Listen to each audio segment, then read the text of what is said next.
Welcome once again to EWTN's Bookmark. I am Doug Keck, your host. Our very special guest author is Dr. Thomas Madden, author of The Concise History of the Crusades, published by Paulus Press, available through the EWTN Religious Catalog. It's great to meet you finally in person. Thank you. Dr. Madden, of course, you were involved with our whole Crusades program that we did with Stefan Mazio, as well as recently you were on with Father Mitch Pacwa on the Inquisition. That's right. Dealing with that as well, and hopefully we'll have some other projects down the road I hope so. as well that we can take good use of your skill set as a historian. So the Crusades, now was this something you were always interested in as a kid? Is this something you came to later? What made you focus on the Crusades? No, I was not interested in it as a child, and I think my my general view of the Crusades would have been mostly distaste, even when I was an undergraduate. No, I came into it in a kind of a backwards way. I was very interested as an historian, graduate student, in Constantinople, the history of Constantinople, and I started studying the Fourth Crusade, which had, went to Constantinople and conquered it, and then I wrote a book, this book, an early version of it for my students initially, Right. And then 9/11 happened, Right. and suddenly everyone wanted to talk about the Crusades. Right. And I was the only American historian who had written a book about it. So you're on everybody's Rolodex or speed dial now. Okay. Exactly. When in doubt. Let me ask you a question. You just said it there, because our knowledge when you read about the Crusades, as you have in this concise history, versus what people believe happened or they kind of hear in the popular culture. Like you said, the Crusade went there and conquered Constantinople. I thought Constantinople was the good guys. Aren't those Christian guys? I thought we were fighting for the Holy Land. Why were we in Constantinople? Right, it was a mess of a crusade. It was the Fourth Crusade, and they ended up in Constantinople because they ran out of money, essentially, and they agreed to do some work for a Byzantine emperor who, once the Crusaders went and did the work, he decided not to pay them what they were promised. Ultimately, they had nowhere to go and had no money to get there, and so they ended up attacking the city and conquering it. The Pope at the time, Innocent III, actually had already excommunicated the Crusade because it had disobeyed him. And I noticed John Paul II also, you might remember, in the Jubilee year, talked about the Fourth Crusade and again pointed out that it, in effect, apologized for the Fourth Crusade in much the same way that Innocent III had done at the time. And you talk about various ones here. I mean, a lot about the First Crusade, and then the Third, which a lot of us remember things if we went to grammar school. Because Richard the Lionhearted is involved, and that times Prince John is tied into there. Frederick Barbarossa, some names that we might remember.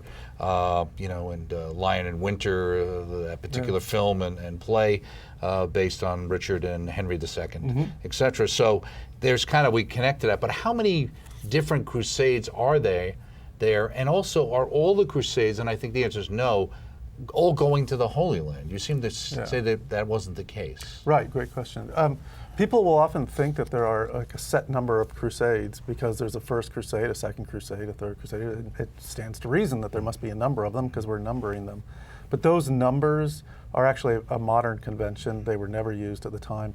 And between those crusades, those so-called numbered crusades, there were countless other expeditions which were crusades.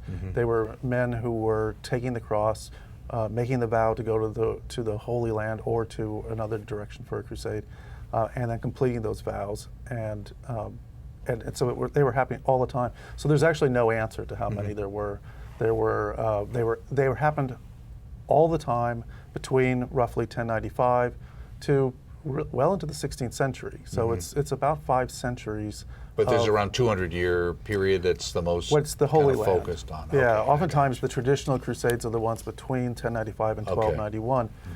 Now, as far as the directions that they went, the initial crusades were both to recapture lands that had been taken by Turks from Christians in the east, and so those would have been the lands of Asia Minor, what's today Turkey. But it was also to restore the Holy Land if they could do it, which the First Crusade was able to.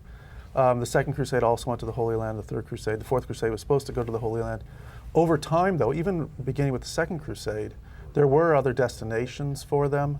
So, for example, Spain was completely... Right, Iberian Peninsula was basically completely It was captured. completely Muslim, except for the northern portions. And so during the Second Crusade, there were a couple other branches of that which took back territory in Spain.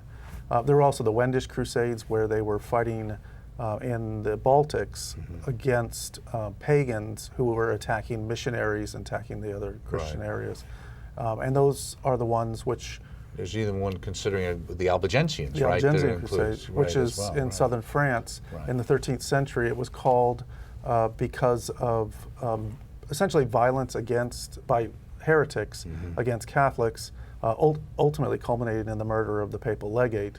And so the Pope called a crusade. That seems to be a popular thing to happen in Yes, some of these stories. It's a dangerous job to be working for the Pope in some of these places. Right. Now, you in the preface said that, and you're talking about the whole 9/11 and kind of people's interest in understanding radical Islam and jihad, which we hear a lot more than we ever heard about before 9/11. You say that, unfortunately, these sentiments and approaches are fueled on both sides by extremely weak understanding of the actual Crusades or the medieval world in which they flourished. As a result, decisions, sometimes tragic decisions, are made based on deeply flawed concepts of history.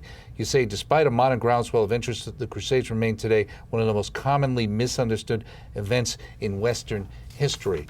You also, elsewhere in the book, talk about the fact that we seem to have in the Western culture the idea that the Crusades are this open wound that's been living with Islam now for hundreds and hundreds and hundreds, or maybe 1,000 years almost.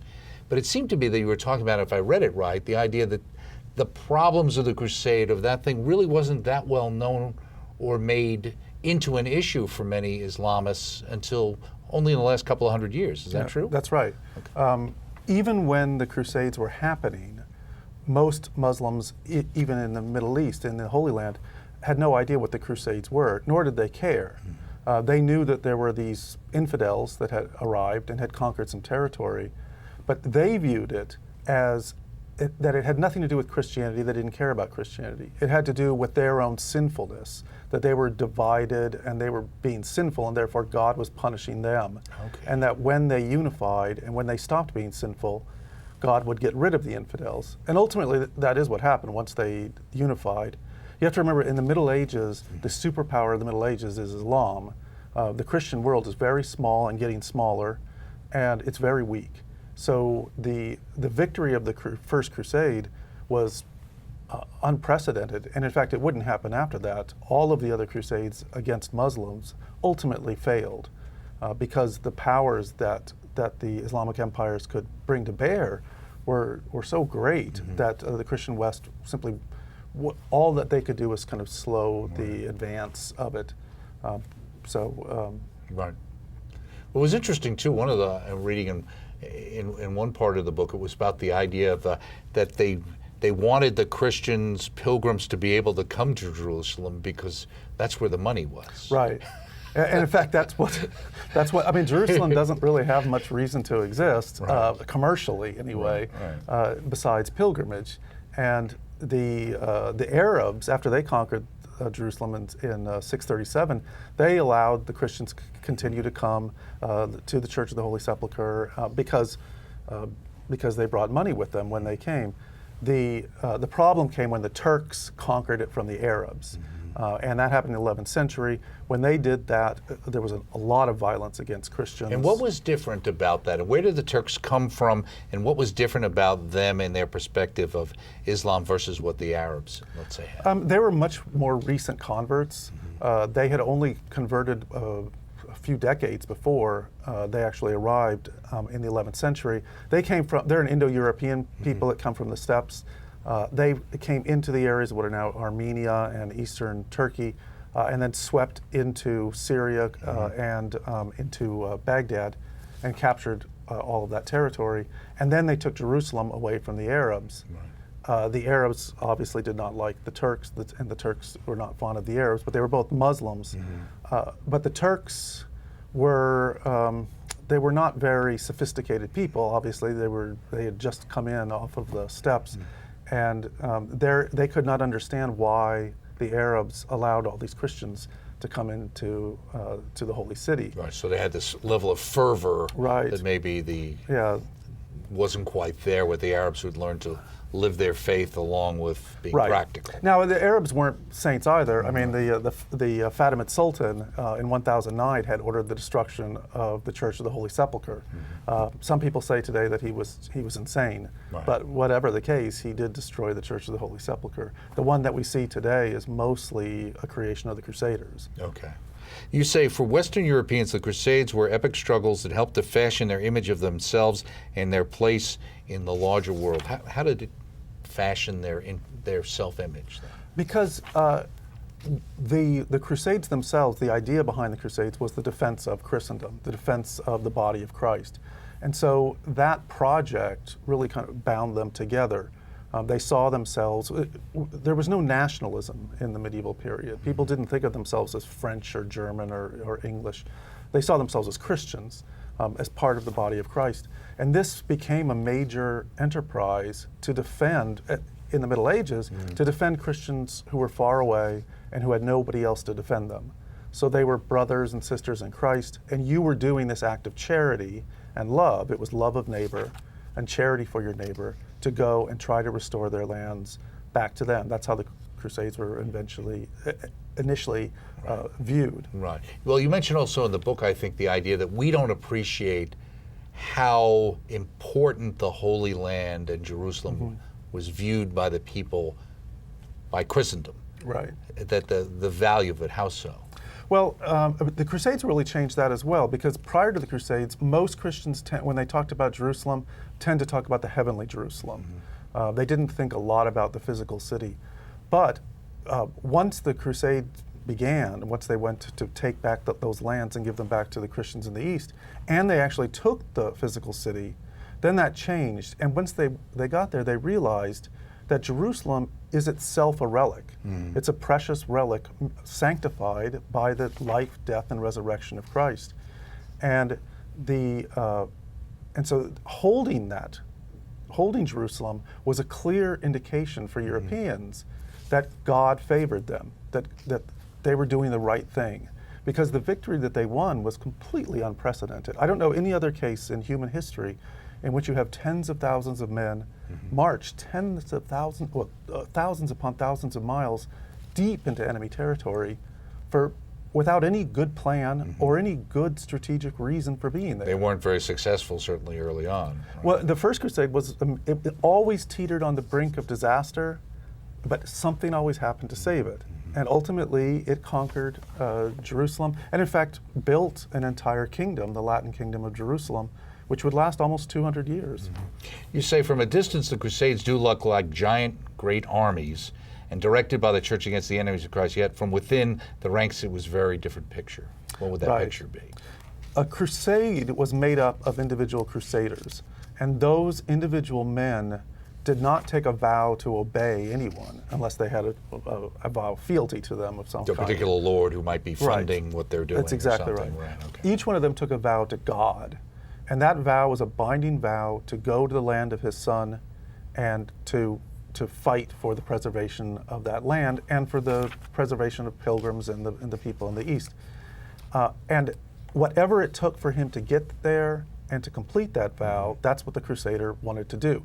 There was no way out of those vows, at least in the first 2 centuries of crusading, and therefore you were set. You were defined by it, because once you took the cross, you would wear a cross. Right. And everyone could look at you and they would think very highly of you, because it was incredibly expensive to crusade. And the mortality rate was rather high.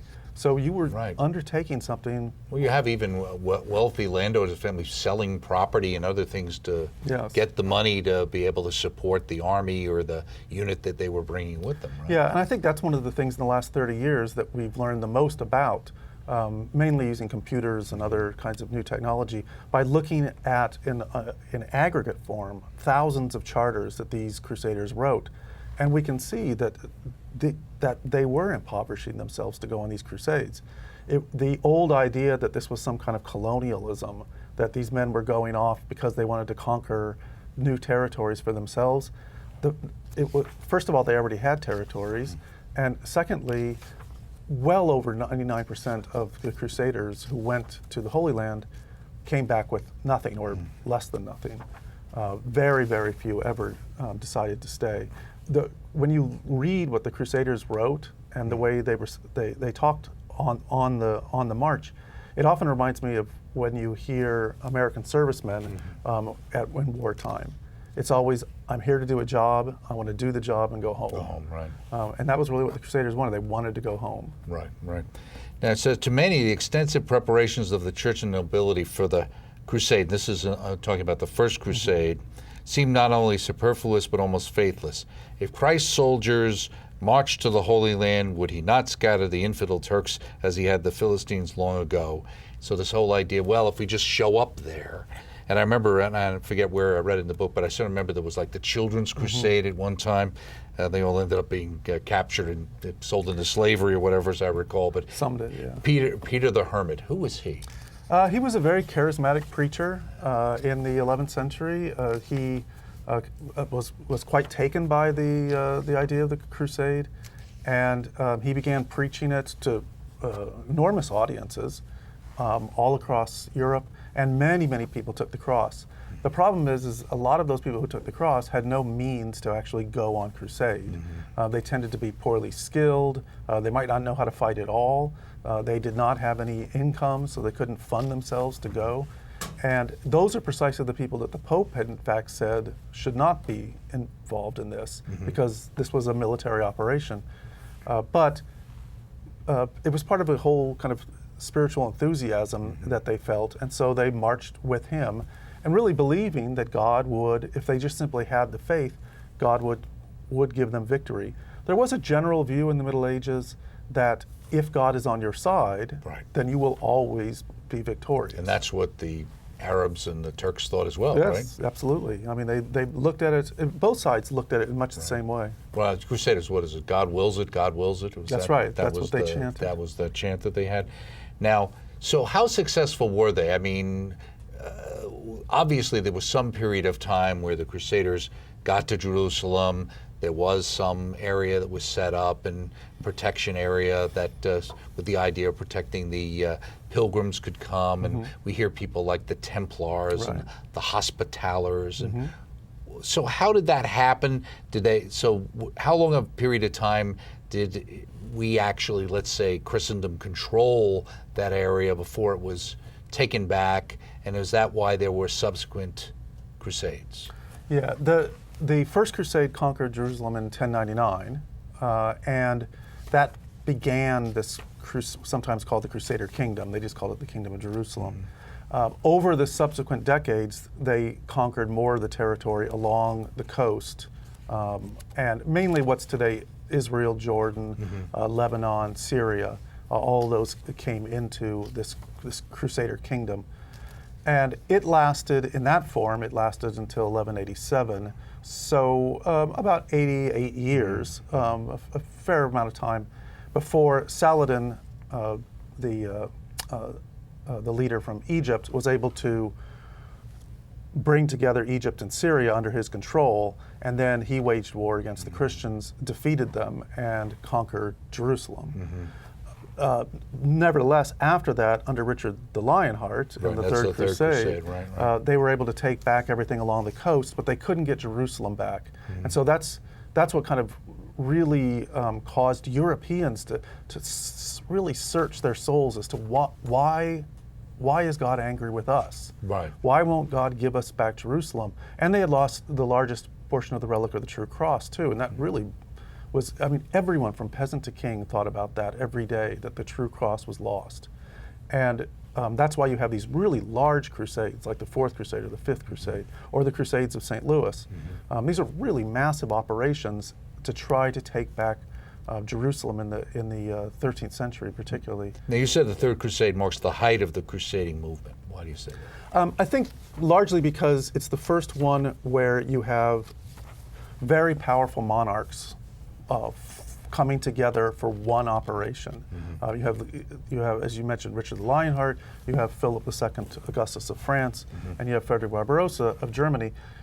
just the sheer number of troops that were headed, and that doesn't even include William II of Sicily. So it was a very large operation. It's also one I think that people tend to know the most about too, because of all these very high-profile kings who went right, on their the names were Crusade. popular, so when they made Hollywood movies like the Crusades, That's they right. populate the Right. names. Like Saladin was really a nice guy. But the kingdom ultimately falls. It hangs on for a while, but it ultimately falls in 1291 when the last city, the Acre, is destroyed by the Muslims. And there are a number of crusade plans after that. In fact, Rome is filled with people making plans for crusades around 1300 and past that. But things had changed so dramatically by then. Kings were very powerful, and much of what really drove the Crusades was the ability of knights to just simply leave when they wanted to. But after 1300, the monarchies have become so powerful, they can pretty well keep them where they are. And they need them for their own to defend against the other monarchs. Right. Right, and certainly we even know with the Iberian Peninsula, I guess there's the thing about related to St. James, right? Yeah. That has to do with the Crusades. The slayer of the Moors, Montemoris. Right, because it was really, what was really in 1492, virtually by the time, right, that Spain was virtually free of wars, it was right? really even before then. Right. I mean, you had the very small Muslim community at Granada. 1492, that was finally done away with. Right. But really, after 1212, the Muslims really are starting to. It's the only place in the world, in fact, where crusading permanently was successfessul. Right. Where the Muslims really were pushed completely back, and those lands were restored to Christians. For those of us who enjoyed El Cid with Yes, that's Charlton right. Heston. You say, in talking about the legacy of the Crusades, you say, it's not the Crusades that have led to modern tensions between the Muslim Middle East and the West, but the artificial memory of the Crusades constructed by modern colonial powers and passed down by Arab nationalists and Islamists. Yeah. People as I said, during the Crusades, the Muslims at the time didn't understand that these were Crusades and didn't care. After that, in the Muslim Middle East, after the Crusades were over with, the Islamic empires went to even greater heights. I mean, the Ottoman Empire almost conquered Europe. Right. So it was enormous power. The idea of Crusades, therefore, in the Muslim Middle East was completely lost. No one even had heard of them. But after the fall of the Ottoman Empire in the 20th century, and the colonial powers went in, they brought with them the stories, faulty stories of the Crusades. And for these Europeans who went there, they recast what they were doing as being the new Crusaders. Oh, I see. Okay. And so, for example, when the French general comes into Damascus, he says, Saladin, we have returned. Oh, okay. Because he sees himself as a Like crusader. Lafayette, we are here. Yes, Okay. I have returned. We are back, and now we're winning. That way, and as a result, subsequently, when colonialism was discredited after World War II, then the Arab nationalists said, "See, you Europeans have been doing this to us ever since the 11th century. This is one long crusade." Osama bin Laden, in fact, and the Islamists will always talk about the recurring crusade. Right. That this is something that has been going on perpetually ever since the Crusades. So you can kind of understand that from their side. The question is, when did the word crusade become terrible for us? Obviously, Dwight Eisenhower, crusade in Europe. Even, I think, when President Bush initially used the word crusade, and then they told him, you can't say that anymore. But it seems to be as well, and you talk about kind of like through the Enlightenment on, kind of like this disparaging of the Crusades. Was that an attack on Christian culture, Christendom? What do you think that's about? I think so. Enlightenment philosophers generally viewed the Middle Ages as a time of dark superstition, and in which the church pulled the strings on the deceived and the foolish. So the Crusades fit into that. Here's these men marching through blood in this pitiful attempt to save their souls. It fit that type very well. Also, you have to remember, by the 18th century, when the Enlightenment, and the 19th century, when these myths are being developed, the Muslims are considered to be a kind of a quaint backwater. You write little stories about them, but they're not a threat. It's a very different world than during the Middle Ages, or even during the early modern period, in which most Europeans, were deathly afraid Sure. that they were going to be the next area of Christendom that was conquered. Right. When the Crusades were called, already 2/3 of the Christian world had already been lost to Muslim conquest. Right. So this was not a foolish But why does that fear. always seem to get lost, that idea of reconquering something? You only reconquer something that somebody else conquered from you. Right. But that always seems to get lost, as if the first part of the story is lost. Yeah, because it doesn't fit the narrative. And it's a narrative that goes back to the 18th century. But that's the thing. The Crusades, by law, by canon law, had to be defensive wars. And every one of the Crusades to the east were all called in reaction to a Muslim attack. Under the just war theory. Right. Or sort of. Right. Yeah. Okay, very good. So another book in the works, since you write so many? Yes. I have a new book on the history of Constantinople or Istanbul. It's coming out next month. Well, thank you so much, Dr. Madden, for writing wonderful books and also helping us on our films that we've done on the Crusades and also on the Inquisition, hopefully some other projects in the future. Speaking with Dr. Thomas Madden, author of The Concise History of the Crusades, very interesting book published by Paulus Press, available through the EWTN Religious Catalog. Check it out. Check us out next time right here on EWTN's Bookmark.